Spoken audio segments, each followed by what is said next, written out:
¿Cómo empezó el catolicismo? 31 curiosidades.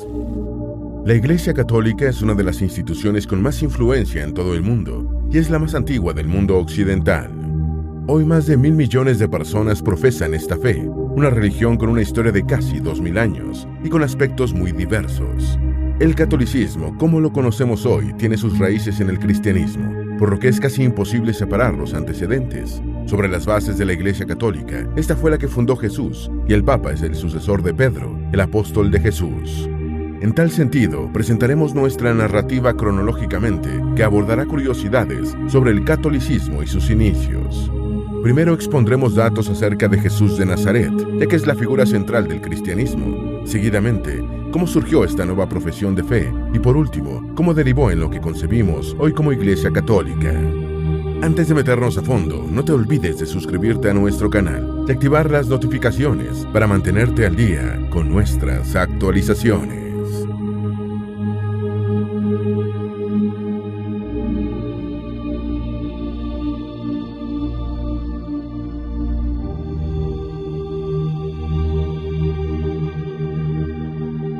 Número 1. Jesús de Nazaret es el génesis del catolicismo y del cristianismo en general. De acuerdo con la mayoría de los historiadores, Jesús de Nazaret nació en Belén de Judea entre los años 6 y 4 a.C., cuando reinaban Herodes el Grande de Judea y el emperador romano Augusto. Jesucristo es la encarnación de Dios y fue engendrado por el Espíritu Santo en el vientre de la Virgen María. Por eso es la figura principal del cristianismo y la segunda persona de la Santísima Trinidad en muchas religiones cristianas. San Juan describió a Jesús como el Hijo Eterno de Dios, debido a que tiene naturaleza divina, pero Jesús traspasa ese carácter divino. Su naturaleza es dual para el catolicismo y muchas religiones, es decir, es 100% Dios y también 100% hombre. La unificación de ambas naturalezas en una persona hace de Jesús un hombre perfecto en el que se concreta el ideal de virtud y piedad, rasgos que todo cristiano, incluyendo el católico, ha de tener. Para el catolicismo, Jesús es el fundador de la Iglesia Católica Romana, la cual predica el amor a Dios y al prójimo. Esta iglesia sustenta que su historia está fundamentada en la vida, obra y resurrección de Cristo, pero también en la obra de sus apóstoles. Número 2. El bautismo de Jesús de Nazaret en el año 28 después de Cristo y el comienzo de su misión pública. Los detalles más conocidos de Jesús son aquellos que marcan el inicio de su misión pública, especialmente después de que recibe el bautismo por parte de Juan el Bautista, que según el capítulo 3 del Evangelio de Lucas, ocurrió en el año 28, durante el reinado de Tiberio César. Así, los últimos 3 años de la vida de Jesús son los que más resaltan y en los que encuentra sentido la encarnación. Pero también en esos 3 últimos años de su vida están condensados los fundamentos del cristianismo. Los 4 evangelios de la Biblia, escritos entre 40 y 70 años después de la crucifixión y resurrección, hacen énfasis en estos 3 últimos años de Jesús, porque en esencia no se quería mostrar una biografía de él, sino su divinidad. Aunque era judío y sus enseñanzas no estuvieron alejadas de las creencias judías, a estas le dio una visión más ampliada y con ello un nuevo significado. Número 3. Jesús escoge a los 12 apóstoles y con ellos cimienta las bases de su iglesia. El Hijo de Dios escogió a 12 apóstoles, todos judíos, para llevar el mensaje de salvación por el reino de Dios. El número 12 representa las 12 tribus de Israel. Y a pesar de que los gentiles no practicaban la fe judía, unos 72 de ellos fueron sus discípulos. Los apóstoles eran personas comunes, que incluían pescadores, analfabetos y trabajadores del campo. En compañía de ellos, Jesús llevó su mensaje evangelizador y así puso los cimientos de su iglesia. Jesús se trasladó hasta Palestina y también a los pueblos y aldeas que se localizaban en el extremo norte de Galilea para llevar con autoridad su mensaje de amor y salvación, y su misión se acercaba a su momento cumbre cuando hizo su entrada a Jerusalén. Dios Hijo, entonces, tenía entre los romanos la fama de ser un político y religioso agitador. Eso lo llevó a la condena de la crucifixión. Número 4. Pedro reconoce a Jesús como el Mesías prometido en las Escrituras judías. Pedro es en el cristianismo en general una figura trascendental. Fue él quien con su respuesta reconoció a Jesús como Cristo, el Hijo de Dios viviente. Jesús aclaró en ese momento que lo que Pedro decía era una revelación de Dios, y de acuerdo con el capítulo 16 de Mateo, versículos 18 y 19, le prometió que le daría el sacerdocio y la autoridad para dirigir su iglesia. La cita bíblica dice textualmente: «Yo también te digo que tú eres Pedro, y sobre esta roca edificaré mi iglesia, y las puertas del Hades no prevalecerán contra ella». Yo te daré las llaves del reino de los cielos, y lo que ates en la tierra será atado en los cielos, y lo que desates en la tierra será desatado en los cielos. Este fragmento es de gran importancia en el cristianismo y en el que el catolicismo sustenta sus bases y sostiene que Pedro tendría la dirección de la Iglesia para mantenerla unida. Además, en esta cita bíblica, los católicos ven el comienzo de una línea de sucesión papal. Número 5. La resurrección de Jesús marca el inicio del cristianismo. La fe cristiana comienza su historia con la resurrección de Jesús, y a medida que se difunde la noticia en Jerusalén y por el Imperio Romano, este acontecimiento maravilló a seguidores y no seguidores de Cristo. Número 6. Los apóstoles no profesaban una nueva religión. De acuerdo con los registros, en sus primeros años, el cristianismo fue una rama del judaísmo y no el precepto de fe que actualmente se conoce. Los primeros seguidores de Jesús no pretendían expandir una nueva fe, sino más bien un nuevo enfoque dentro del judaísmo. Eso explica por qué ellos, los apóstoles y demás seguidores de Jesús, todavía se apegaban a la ley y fe judaicas. No obstante, dentro del judaísmo causaba desagrado el aceptar que Jesús era el Mesías que Dios había prometido. Vale acortar que el judaísmo podía reunirse y estaba eximido de los cultos estatales de Roma, debido a que había conseguido varios años antes una licencia otorgada por Julio César para congregarse, algo que con los cristianos no contarían sino 3 siglos después de su existencia, porque la nueva fe criticaba los ideales romanos. Los cristianos significaron una amenaza para el orden social de entonces. El mensaje de amor que difundían incomodaba a ricos, líderes y eruditos. El desagrado se incrementó cuando Nerón responsabilizó a los cristianos del incendio que en el año 64 casi devastó Roma. Aún así, el cristianismo creció de forma gradual hasta que se perfiló como una nueva profesión de fe. Esto fue motivo suficiente para que se iniciara una persecución en Jerusalén en contra de quien difundiera las enseñanzas de Jesús. Así, forzados por las persecuciones, los cristianos se trasladaron a otros lugares, en los que también hablarían de la nueva vía de salvación que significaba Jesús de Nazaret. Hay que señalar que emperadores como Cómodo y Galieno fueron un poco más tolerantes en esta nueva religión, porque tenían familiares y seguidores que la profesaban. Número 7. En Antioquía, el cristianismo comenzó a expandirse más allá de las comunidades judías más conservadoras. Primero llevaron el mensaje por las comunidades judías apostadas alrededor del mar Mediterráneo. En la antigua ciudad griega de Antioquía, actual Turquía, hubo una gran receptividad hacia la naciente fe gracias a la visita de los primeros cristianos. Antioquía se convirtió en uno de los primeros lugares en los que los gentiles fueron bautizados y donde el cristianismo comenzó a expandirse más allá de las comunidades judías más conservadoras. Algunos de los nuevos cristianos que procedían de la cultura helénica ayudaron a propagar el mensaje. Número 8. Nacimiento de la iglesia primitiva. Esta iglesia comprende los primeros 3 siglos del cristianismo. En ellos se conformaron comunidades cristianas alrededor del Mediterráneo. Estos 3 siglos significaron para el cristianismo un periodo de transformación y con el tiempo dejaría ese carácter de secta para convertirse en la religión de carácter universal, el catolicismo propiamente dicho, de acuerdo con la Iglesia Católica. Número 9. El apóstol Pablo diferenció al cristianismo del judaísmo. Pablo es una figura trascendental en el Nuevo Testamento y fue quien hizo más atractivas las enseñanzas de Jesús para los no judíos al despojarlas de los rasgos judíos, todo gracias a que era un hombre instruido. El apóstol de los gentiles, como también se le conoce a Pablo, conceptualizó el cristianismo como una vía liberadora de los estrictos preceptos judíos y aseguraba que las creencias en las enseñanzas de Jesús eran suficientes para lograr la salvación.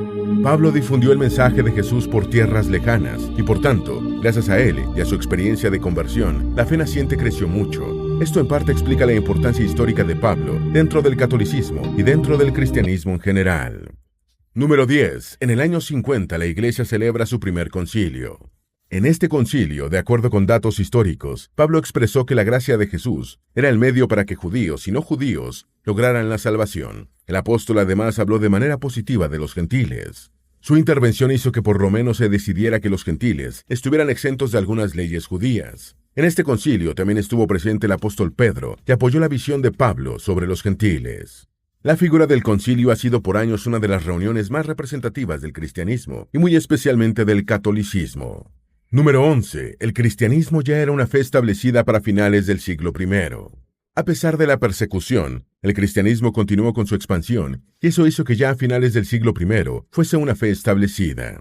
Para expertos en el tema como Larry Hurtado, la iglesia cristiana era un proyecto social único y de un gran contraste que captaba la atención de muchas personas, especialmente por las condiciones en las que vivían, cientos de ellas en el Imperio Romano. Eso explica por qué muchos paganos continuaban convirtiéndose al cristianismo, a pesar de los riesgos que eso significaba. Número 12. La iglesia primitiva se divide sutilmente. Esto ocurre una vez que el cristianismo comienza a extenderse entre los no judíos o los gentiles, principalmente por Pablo. Y es que por una parte va surgiendo el cristianismo judío y por la otra, el cristianismo con raíces grecorromanas. Y es precisamente de esta última de la que surgiría la Iglesia Católica, además de otra buena parte del cristianismo. De hecho, hubo varios cismas que han irrumpido esa unidad del cristianismo y del catolicismo. Por ejemplo, en el año 144 después de Cristo, sucedió con el marcionismo. En el 318 ocurrió con el arrianismo. Otro tuvo lugar en el 451 con los ortodoxos orientales, mientras que en 1054 ocurrió el cisma este-oeste y otro cisma fue en 1517 con la Reforma Protestante. Número 13. Para el año 100 ya había por lo menos unas 40 comunidades cristianas en el Imperio Romano. Durante los primeros años en los que la entonces secta del judaísmo estaba llevando el mensaje de salvación de Jesús, el Imperio Romano ya contaba con carreteras y otras vías que facilitaban viajar de una región a otra, desplazamientos que fueron promovidos por la ola de persecuciones que se originaron en Jerusalén. Además, ya el griego se había convertido en una lengua común porque, desde el gobierno imperial, se había alentado a que la gente aprendiera esa lengua. Eso hizo más fácil que los habitantes de unos territorios se comprendieran entre sí y la consecuente conversión al cristianismo de muchas comunidades judías. En las zonas urbanas, la nueva religión estaba teniendo la mayor aceptación. Se extendió primero entre los habitantes de las clases más bajas, en esclavos y consecuentemente en las mujeres, que pertenecían a la aristocracia. De acuerdo con algunas fuentes, para el año 100, por lo menos había unas 40 comunidades cristianas en el Imperio Romano, aunque también se crearon unas en Armenia, Irán y en la costa india de Malabar. Número 14. San Pedro inicia la línea ininterrumpida del papado con la designación de Linus. Poco antes de morir por orden de Nerón, aproximadamente en el 64 después de Cristo, Pedro designó como su sucesor a Linus, el segundo papa. Luego de Linus vino Anacleto y después Clemente I y todos los demás. Por ello, la Iglesia Católica continúa sustentando la sucesión apostólica existente hasta la actualidad, y este es un asunto en el que solo ella tiene competencia. Número 15. Los lugares de culto en la Iglesia primitiva. Durante la época apostólica, los cristianos se reunieron para orar e inicialmente lo hicieron en las casas de quienes creían en las enseñanzas de Jesús.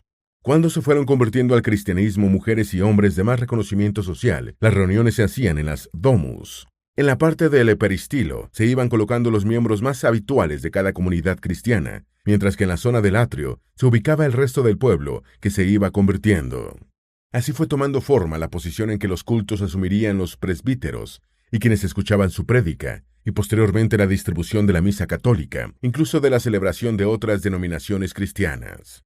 En épocas de persecución, el lugar de reunión se rotaba y se escogía en secreto para mantener la seguridad de los miembros de la iglesia primitiva. En esas reuniones mantenían la tradición hebrea de hacer cánticos y alabanzas. Número 16. El vocablo católico comienza a usarse a principios del siglo II después de Cristo. En el transcurso de los primeros 60 años, los cristianos se denominaban a sí mismos los seguidores del camino. No fue sino hasta inicios del siglo II que se comenzó a acuñar el vocablo católico a los creyentes en las enseñanzas de Jesús de Nazaret. De acuerdo con los registros, uno de los primeros usos del vocablo proviene de una carta que en el año 108 escribió San Ignacio, quien fue discípulo directo de Juan y Pablo, y además se convirtió en el tercer obispo de Antioquía. San Ignacio acuñó por vez primera el adjetivo católica a la iglesia en el siguiente fragmento de su carta: donde está Jesucristo, allí está la iglesia católica.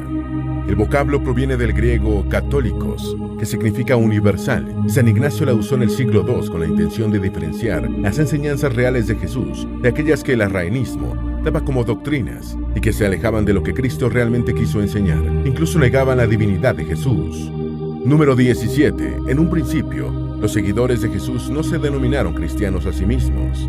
El término cristiano fue adjudicado a los seguidores de las enseñanzas de Jesús y con un matiz despectivo. Para algunas fuentes, ya en el año 110, los primeros cristianos se denominaban a sí mismos católicos, que en español se traduciría como católicos o universales. Esto era así porque al parecer se reconocían como parte de un todo, que era el cuerpo de Cristo, la iglesia misma. Número 18. La jerárquica en la iglesia comienza a formarse, formalmente en el siglo II. Para mediados del siglo II, los cristianos continuaban predicando aun cuando era objeto de persecuciones. En medio de eso y en la espera de que Jesús viniera nuevamente, las asambleas cristianas comenzaron a tener una imagen de institución al elegir y organizar líderes. Durante el siglo II de la era cristiana, especialmente durante el periodo preniceno, esto es antes del Concilio de Nicea, la iglesia cristiana primitiva ya era dirigida por obispos. De acuerdo con algunas fuentes, la idea era vivir como si se estuviera en el reino mientras Jesús venía por segunda vez. Número 19. El Edicto de Tolerancia de Galerio. Desde su aparición, los cristianos significaron una amenaza para la estabilidad del Imperio Romano por varias razones, entre ellas su negativa a pagar el impuesto judío y a jurar lealtad a la divinidad de emperador. Las persecuciones y restricciones a los cristianos se hicieron más fuertes en el mandato del emperador Decio, y solo en el reinado de Galieno consiguieron casi 40 años de tolerancia. Pero los cristianos conseguirían la primera especie de indulgencia de las autoridades romanas en el año 313, gracias al Edicto de Tolerancia de Galerio, también conocido como Edicto de Tolerancia de Nicomedia. El edicto puso fin a las persecuciones. Número 20. El Edicto de Milán autoriza la libertad de culto en el Imperio Romano. La postura de Constantino ante el cristianismo es controversial, de acuerdo con la fuente que se consulte. Algunas manifiestan que aceptó el cristianismo para contrarrestar las fragmentaciones en el imperio y la consecuente desintegración política y social del mismo. Otras hablan de una conversión más real de Constantino, cuya madre fue proclamada santa, aunque él se bautizó cuando estaba a punto de morir. En el 313 se promulgó el Edicto de Milán, con lo cual se daba a los súbditos la libertad de culto, incluida muy especialmente el culto cristiano, en un momento en el que era más común la práctica del politeísmo. El edicto en sí mismo no era una aprobación del cristianismo ni catolicismo como la religión oficial, pero sí un respeto a la libertad de culto. Constantino combinó doctrinas judías, egipcias y romanas, y estas fueron precisamente la combinación doctrinal que asumiría el catolicismo propiamente dicho. Algunas fuentes señalan que es con este edicto que realmente comienza la Iglesia Católica. El edicto fue firmado por 2 emperadores romanos de Occidente y Oriente. Este edicto también se promulga luego de que Constantino ganara la batalla de Puente Milvio en el año 312. Número 21. El Concilio de Nicea le da un carácter más legal al cristianismo. En el año 325, el emperador Constantino convocó al Concilio de Nicea. Si bien el concilio tenía como propósito aclarar aspectos como la divinidad de Jesús, que fue cuestionada por el presbítero hereje de Alejandría, también buscaba darle un vuelco a los conflictos políticos, sociales y religiosos que tenían lugar en la sociedad romana y que ponían en riesgo la estabilidad del imperio. El concilio no solo reafirmó la naturaleza divina de Jesús, sino que también se decidieron las leyes por las que el catolicismo se regiría. Incluso allí fue creada la imagen del obispo de Roma, la de mayor autoridad en la Iglesia. En ese concilio, Constantino ordenó a los obispos presentes que crearan lo que después se denominaría como Credo de Nicea, y que representó toda una innovación para el cristianismo y posteriormente para el catolicismo. A la vez, el emperador romano ordenó que 50 copias de los evangelios fuesen distribuidas. Para algunos, aun cuando realmente no fundara el cristianismo primitivo ni el catolicismo, es innegable que le dio un carácter más legal a la religión, y ese fue un paso fundamental para lo que siguió. Número 22. La primera iglesia católica oficial fue fundada en Roma en el siglo IV. Ya terminadas las persecuciones oficiales en contra del cristianismo, en el siglo IV se fundó oficialmente la primera iglesia católica romana. Este templo fue cedido al Papa a comienzos del siglo IV por Constantino y lleva por nombre San Juan de Letrán. El templo era el Palacio de Letrán y el emperador lo cedió para que el pontífice lo usara como residencia oficial, lo cual ocurrió por más de 1000 años, hasta el papado de Benedicto XI. La iglesia Juan de Letrán, aunque fue destruida por un terremoto en el 846, y luego reconstruida, es considerada la cabeza y madre de todas las demás. Número 23. Entre el año 326 y el 333, se ordena la construcción de la Basílica Constantina. El emperador Constantino ordenó la construcción de un nuevo templo católico, pero esta vez se trató de la primera basílica, conocida como la primera Basílica de San Pedro, y con la que se iría consolidando el estilo del catolicismo y otras ramas cristianas. Se construyó sobre el lugar donde estaban enterrados los restos de San Pedro, y la intención era conmemorar el martirio del primer papa. La construcción terminó en el año 360, por lo que tardó más de 30 años en terminarse. Pero ya para el papado de Julio II se demolió porque estaba muy deteriorada. Eso dio paso a la construcción de la nueva Basílica de San Pedro, la que hoy conocemos. Número 24. En el 380, Teodosio I el Grande prohibió por completo el paganismo e impuso el cristianismo. Este emperador romano, a la edad de 45 años y 3 años antes de fallecer, promulgó el Edicto de Tesalónica. Para el 380 habían transcurrido 55 años desde que celebró el Concilio de Nicea, y ya la mayoría de los romanos se había convertido al cristianismo. Así que el edicto solo formalizaba al cristianismo como la religión oficial del imperio, pero también prohibió cualquier otra práctica religiosa, especialmente el paganismo. Pero de acuerdo con los registros, este edicto hizo que los paganos fuesen los nuevos perseguidos, y aún con ello pasaría mucho tiempo antes de que desapareciera por completo el paganismo del imperio. Número 25, año 381. Se celebra el primer concilio ecuménico de Constantinopla. Este concilio fue convocado por el emperador Teodosio en mayo del año 381. Tuvo varios propósitos: poner fin a la herejía macedonia, designarle a la sede patriarcal de Constantinopla una sucesión católica, propiciar la reconciliación entre la Iglesia y los semiarrianos y confirmar el símbolo de la fe de Nicea. Gregorio Nacianceno fue confirmado como obispo de Constantinopla en este concilio, y así el catolicismo iba asentando mucho más sus bases. Número 26. El cisma 1054 fractura la Iglesia romana. La unidad de la Iglesia en tiempos del Imperio Romano se sustentaba en la pentarquía, esto es, las 5 sedes episcopales: Roma, Alejandría, Antioquía, Jerusalén y Constantinopla, unidad que empezó a romperse con los cismas.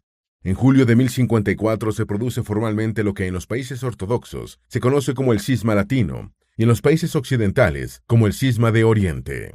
El cisma como tal se venía dando desde hacía tiempo, tras el distanciamiento originado por las diferencias teológicas y políticas, muy especialmente porque se cuestionaba que la autoridad de la Iglesia se concentrara en la figura del obispo de Roma. Así en Oriente surgió la Iglesia ortodoxa al separarse de la Iglesia católica de Occidente, un cisma que hasta hoy persiste. Número 27. El catolicismo llega a América en el periodo de la conquista. Este proceso de evangelización ocurrió por orden de los reyes católicos de Castilla. La religión es enseñada a las culturas del Nuevo Mundo por parte de misioneros jesuitas. El catolicismo evolucionó por América Central desde 1492 hasta 1513. Ya para 1516 llegó a México, donde la labor de catequización estuvo a cargo de Bartolomé Olmedo. Los colonizadores también llevaron su obra evangelizadora por Sudamérica a partir de 1532. Número 28. En 1517 tiene lugar el cisma con la Reforma Protestante. La Iglesia Católica se convirtió en la institución religiosa más influyente, pero muchos registros históricos la describen durante los siglos XV y XVI como cruel y corrupta. Martín Lutero era un católico, pero luego sería el padre de la Iglesia protestante y el creador de 95 tesis, donde hizo fuertes acusaciones contra las autoridades católicas. Lutero cuestionó la venta de las indulgencias para lograr la salvación y la autoridad papal. El movimiento comenzó en Alemania y en poco tiempo se había extendido por el resto de Europa. Lutero fue excomulgado ante su negativa de retractarse de las acusaciones, y así surgió la primera gran iglesia protestante. Pero esto también marcaría un nuevo comienzo de la Iglesia Católica, ese que se asemejaría más a la que conocemos hoy. Número 29. La ruptura de Enrique VIII con el papado en la década de 1530. En Gran Bretaña, la Iglesia Católica tendría otro cisma debido a que el Papa Clemente VII no aprobó la solicitud de Enrique VIII para que se anulara su matrimonio con Catalina de Aragón. Enrique VIII había sido un ferviente católico, pero terminó rompiendo con la Iglesia Católica Romana y creó lo que se conocería como la Iglesia Anglicana, en la que la máxima autoridad recae sobre el monarca del Reino Unido. El Parlamento formalizó la ruptura en 1534 a través de un documento, el Acta de Supremacía. Hay que apuntar que la Iglesia Anglicana se considera católica y, de hecho, sus miembros la denominan Iglesia Católica en Inglaterra y se le denomina anglicana porque es la que predomina en Inglaterra. Sin embargo, la Iglesia Anglicana tiene diferencias doctrinales con la Iglesia Católica, especialmente porque absorbió ideas de la Reforma Luterana, aunque también comparte muchos aspectos doctrinales con la Iglesia Católica Romana. Número 30. La Iglesia Católica reafirmó su autoridad con el Concilio de Trento. Entre 1545 y 1563 se realizó el Concilio de Trento, convocado por el Papa Pablo III. Allí, entre otras cosas, los clérigos católicos condenaron la teología protestante, emitieron una respuesta a la reforma de Lutero y establecieron objetivos de la contrarreforma de la Iglesia Católica, la cual reafirmó su autoridad con este concilio. Número 31. La supremacía de la Iglesia de Roma. La supremacía de la Iglesia Católica Romana suele estar fundamentada en la figura misma del obispo de Roma o papa. Obispos como Ireneo de León y Eusebio de Cesarea llegaron a reconocer la obediencia que le deberían a Linius, el sucesor inmediato de San Pedro. De hecho, Ireneo de León enumeró a los primeros papas romanos y así reconoció la supremacía del obispo de Roma y de la Iglesia romana. La enumeración de Ireneo es textualmente la siguiente: luego de haber fundado y edificado la Iglesia, los beatos apóstoles entregaron el servicio del episcopado a Lino. A este Lino lo recuerda Pablo en sus cartas a Timoteo. Anacleto lo sucedió. Después de él, en tercer lugar desde los apóstoles, Clemente heredó el episcopado, el cual vio a los beatos apóstoles y con ellos confirió, y tuvo ante los ojos la predicación y tradición de los apóstoles que todavía resonaba. A Clemente sucedió Evaristo, a Evaristo Alejandro, y luego, sexto a partir de los apóstoles, fue constituido Sixto. Enseguida, Telésforo, el cual también sufrió gloriosamente el martirio. Siguió Higinio, después Pío, después Aniceto. Habiendo Sotero sucedido a Aniceto, en este momento, Eleuterio tiene el 12º lugar desde los apóstoles. Como hemos visto, no es tan fácil deslindar al catolicismo del cristianismo. Ni siquiera es fácil saber en qué momento exacto el catolicismo se reconoce como tal para diferenciarse de otras ramas del cristianismo, porque hay muchos momentos religiosos importantes a los que se atribuye. Hoy la Iglesia Católica Romana continúa afirmando que sus doctrinas fueron reveladas por los apóstoles y desde ese momento las han preservado. Esas doctrinas diferencian al catolicismo de otras religiones cristianas. Por ejemplo, la devoción que sienten por la Virgen María al ser la Madre de Dios y no haber sido corrompida en ningún momento a tal punto de haber ascendido al cielo. Asimismo, está la transubstanciación, que forma parte de la misa y que durante la celebración convierten, respectivamente, al pan y vino en cuerpo y sangre de Cristo. Por último, está su posición irrefutable sobre el uso de métodos anticonceptivos y la desaprobación del aborto. Esperamos que este video te haya sido útil. Si tienes algo que agregar, por favor, compártelo con nosotros en la sección de comentarios. Dale me gusta a este video y envíale el enlace a tus familiares y a tus mejores amigos para que también sepan más de cómo empezó el catolicismo a través de estas 31 curiosidades. Si eres nuevo en nuestro canal, no olvides suscribirte. No se te olvide seguirnos en todas nuestras redes sociales, que van a estar aquí abajo en la descripción. Recuerda, un pueblo que no conoce su historia está condenado a repetirla.